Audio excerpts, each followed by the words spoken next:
네, 오늘은 2차 전지에 대해서 알아볼 건데요. 일단 대한민국의 대표 산업 중 하나죠. 반도체와 2차 전지, 전기차 캐즘으로 어려움을 겪고 있는 산업인데 과연 이 2차 전지가 올해도 안 좋을지 아니면 다가올 슈퍼 사이클을 준비해야 할지 한번 알아보도록 하겠습니다. 알파 컨덕터 채널 구독과 좋아요, 알림 설정하시면 최신 영상을 가장 빠르게 시청하실 수 있습니다.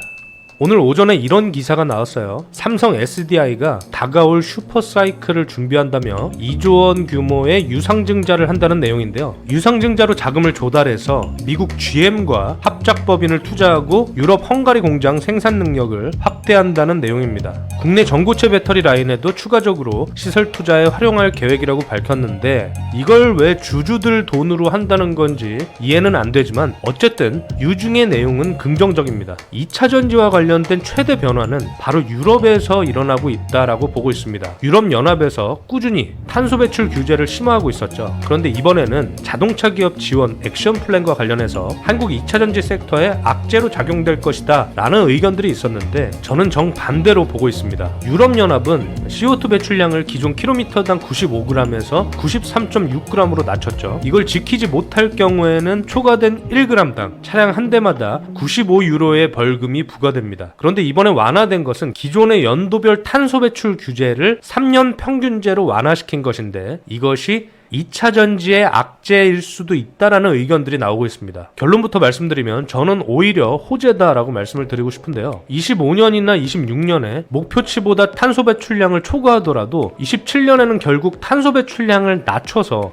3년간 평균치 목표를 맞춰야만 벌금을 피할 수 있기 때문에 숨통을 틔워주는 유연성 조치는 맞지만 결국에는 이 자동차 기업들의 탄소 배출 규제를 시행하는 것이기 때문에 올해든 내년이든 전기차 판매는 늘릴 수밖에 없는 구조적인 환경이 조성되었다라고 말씀드리고 싶고요. 당연히 2차 전지 섹터의 악재가 아니라 장기적으로 수혜를 받을 수 있는 환경이 조성되었다라고 판단을 합니다. 최악의 업황에서 이런 구조적인 변화들이 발생을 한다면 당연히 2차 전지 섹터의 호재로 작용할 것이고요. 국내 2차 전지 업계도 개선될 수 있다라고 저는 보고 있습니다. 또 최근에 새로운 이슈가 있었죠. 유럽의 최대 전기차 배터리 기업인 스웨덴의 노스볼트가 현지에서 파산 신청을 했다는 내용이었습니다. 노스볼트는 유럽 주요 완성차 업체 폭스바겐이나 BMW 등의 배터리 공급사입니다. 유럽연합은 배터리 자금률을 높이기 위해서 노스볼트를 지원했었는데 노스볼트의 파산으로 유럽의 배터리 산업 육성 속도가 지연될 가능성이 생겼죠. 그렇게 되면 당연히 기술적인 측면에서 우위에 있는 한국 2차 전지가 수혜를 받을 수 있다라고 보고 있고요. 2차 전지 산업에 앞으로 미국이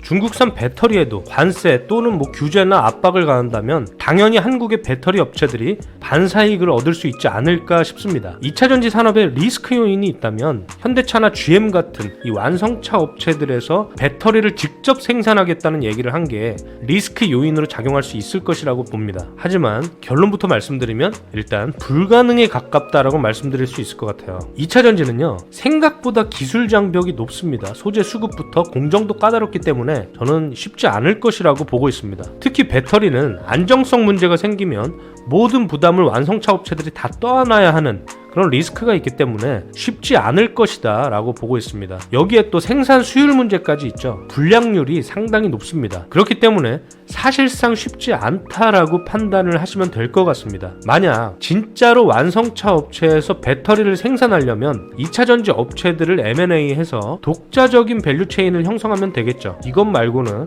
딱히 가능성이 희박하다 라고 판단을 합니다. 그래서 결론은 2차 전지 업황이 이제 1, 2분기부터 본격적인 개선이 될 것이다 라고 저는 보고 있습니다. 그렇다면 이제 앞으로는 매수 관점으로 이 섹터를 봐도 되지 않을까 라고 생각을 합니다. 자, LG 에너지 솔루션 차트인데요. 대하락 추세를 상승 이탈하지 못하고 지금 반등을 시도했다가 조정받고 다시 반등을 또 시도하려고 했다가 또 조정받고 있죠.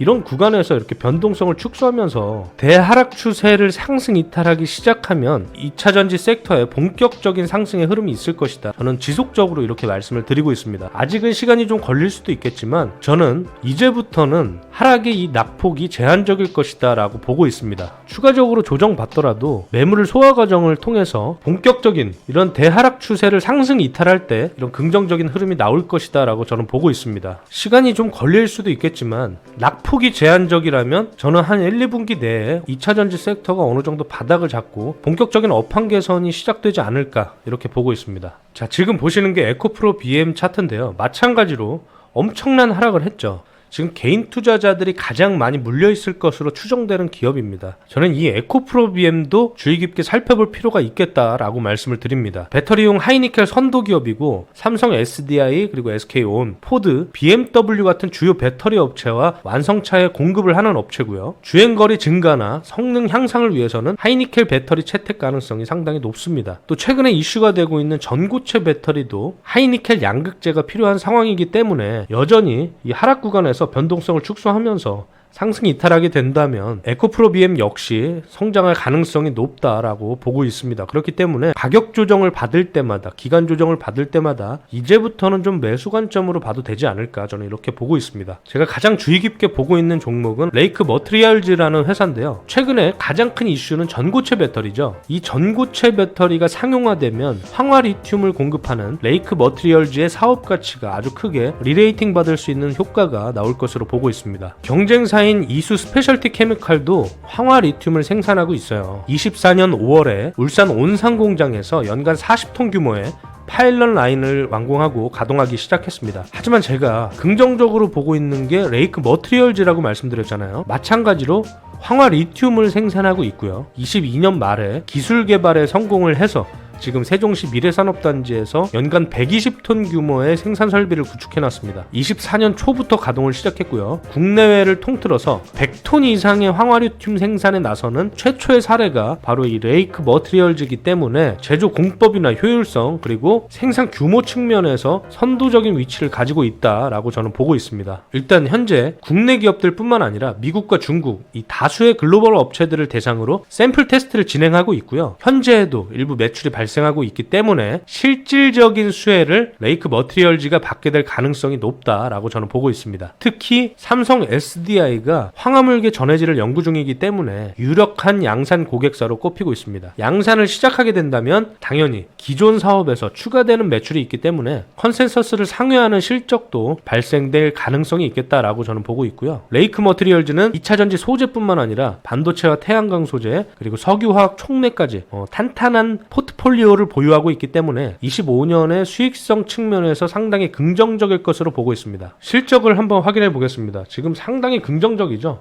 연간으로 꾸준히 이렇게 성장하는 흐름이 나오고 있고요. 올해 매출로는 5개년 최대 실적을 이렇게 예상하고 있다고 보고 있습니다. 과거에 주가가 좋았던 이 기간들보다 영업이익 측면에서도 그렇고 매출 성장까지 이어진다면 26년에도 컨센서스가 긍정적으로 형성되어 있기 때문에 올해는 한번 큰 액션이 나와주지 않을까 이렇게 보고 있습니다. 자, 레이크 머트리얼즈의 차트인데요. 지금 이렇게 대하락 추세를 상승 이탈하는 긍정적인 흐름을 보여주고 있는데 다시 한번 상승을 도전했다가 오늘 이렇게 조정받으면서 끝났죠. 오늘 종가가 이렇게 조정받으면서 끝났는데 이제는 이 대하락 추세보다 더 높이 쌓여있는 이런 매물을 흡수하는 시간이 필요합니다. 긍정적인 이슈와 함께 바로 이렇게 다음 주부터 상승하는 흐름이 나와줄 수도 있지만 저는 충분히 조정받으면서 매물을 소화 흡수하는 이런 과정이 좀 필요하지 않을까 보고 있습니다. 그래서 이 정도 가격 구간을 좀 깨지 않는다면 저는 충분히 분할 매수 관점으로 이렇게 볼 수 있지 않을까 싶습니다. 그래서 추가적인 조정이 있더라도 이제부터는 이제 긍정적인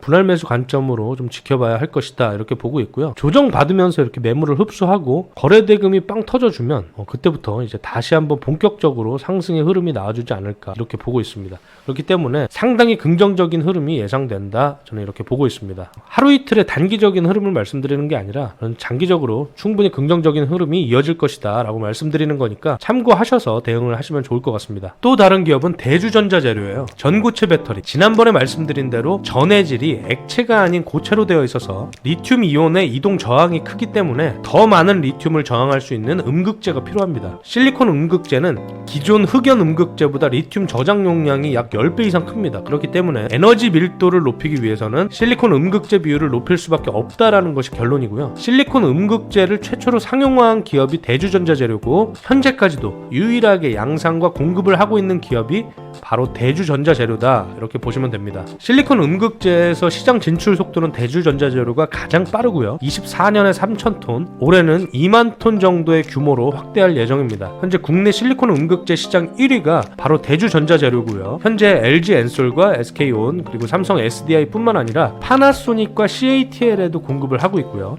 완성차인 포르쉐 타이칸에도 대주전자재료의 실리콘 음극재를 공급하고 있습니다. 폭스바겐 그룹 전기차 라인업에 확대될 가능성이 높다 이렇게 보시면 되고요. 테슬라의 모델 Y 주니퍼 제품에도 대주전자재료의 실리콘 음극재가 탑재될 전망이고, 당연히 올해 실적도 상당히 긍정적인 흐름이 나와줄 것이다 라고 보고 있습니다. 2차전지 관련 기업들이 대부분 적자인 상황에 비해서 대주전자재료는 상당히 긍정적인 실적을 보여주고 있고요. 지금 보시는 바와 같이 올해뿐만 아니라 26년까지도 엄청난 성장을 기대하고 있는 기업입니다. 물론 밸류에이션 측면에서 말도 안 되게 비싼 건 사실이지만 좋은 회사기 때문에 추가적인 상승의 가능성도 있지 않을까 저는 이렇게 보고 있습니다. 24년에 주가가 좋았어요. 자, 보시는 바와 같이 24년에 상당히 주가가 긍정적인 흐름을 보여주다가 이렇게 대세 하락하고 상승 후 다시 조정받고 있는데, 추가적인 조정의 가능성도 있겠지만 상승의 여력도 충분히 많은 기업이다 이렇게 볼 수 있고요. 24년 실적도 좋았지만 25년, 26년까지 이렇게 기대가 큰 상황이기 때문에 당연히 주가에도 긍정적인 흐름이 있을 것이다 저는 이렇게 보고 있습니다. 한국에서는 반도체에 이어서 시장 점유율을 아주 크게 차지하고 있는 산업이 2차전지입니다. 그렇기 때문에 2차전지 산업이 긍정적인 발전을 할 수 있도록 여러 가지 조건과 환경이 필요하겠죠. 한국에서도 이렇게 기술적인 경쟁력이 있는 기업들이 글로벌 시장 수요를 대응하고 있고요. 미래가 기대되는 상황이기 때문에 이렇게 오늘 알아본 에코프로비엠, 레이크 머트리얼즈, 대주전자재료 세 종목 아직은 바닥을 잡아가는 과정이다 이렇게 보시면 될 것 같고요. 앞으로 1, 2분기 내에 본격적인 업황의 변화가 시작된다면 천천히 분할 매수 관점으로 모아가도 되겠다 저는 이렇게 보고 있습니다. 제 의견을 참고만 하셔서 긍정적인 투자 성과가 나오기를 기대해 보겠습니다. 오늘 영상도 시청해 주셔서 감사합니다. 다음 시간에 더 유익한 내용으로 찾아뵙겠습니다. 금융시장 초과 수익 지휘자 알파 컨덕터였습니다.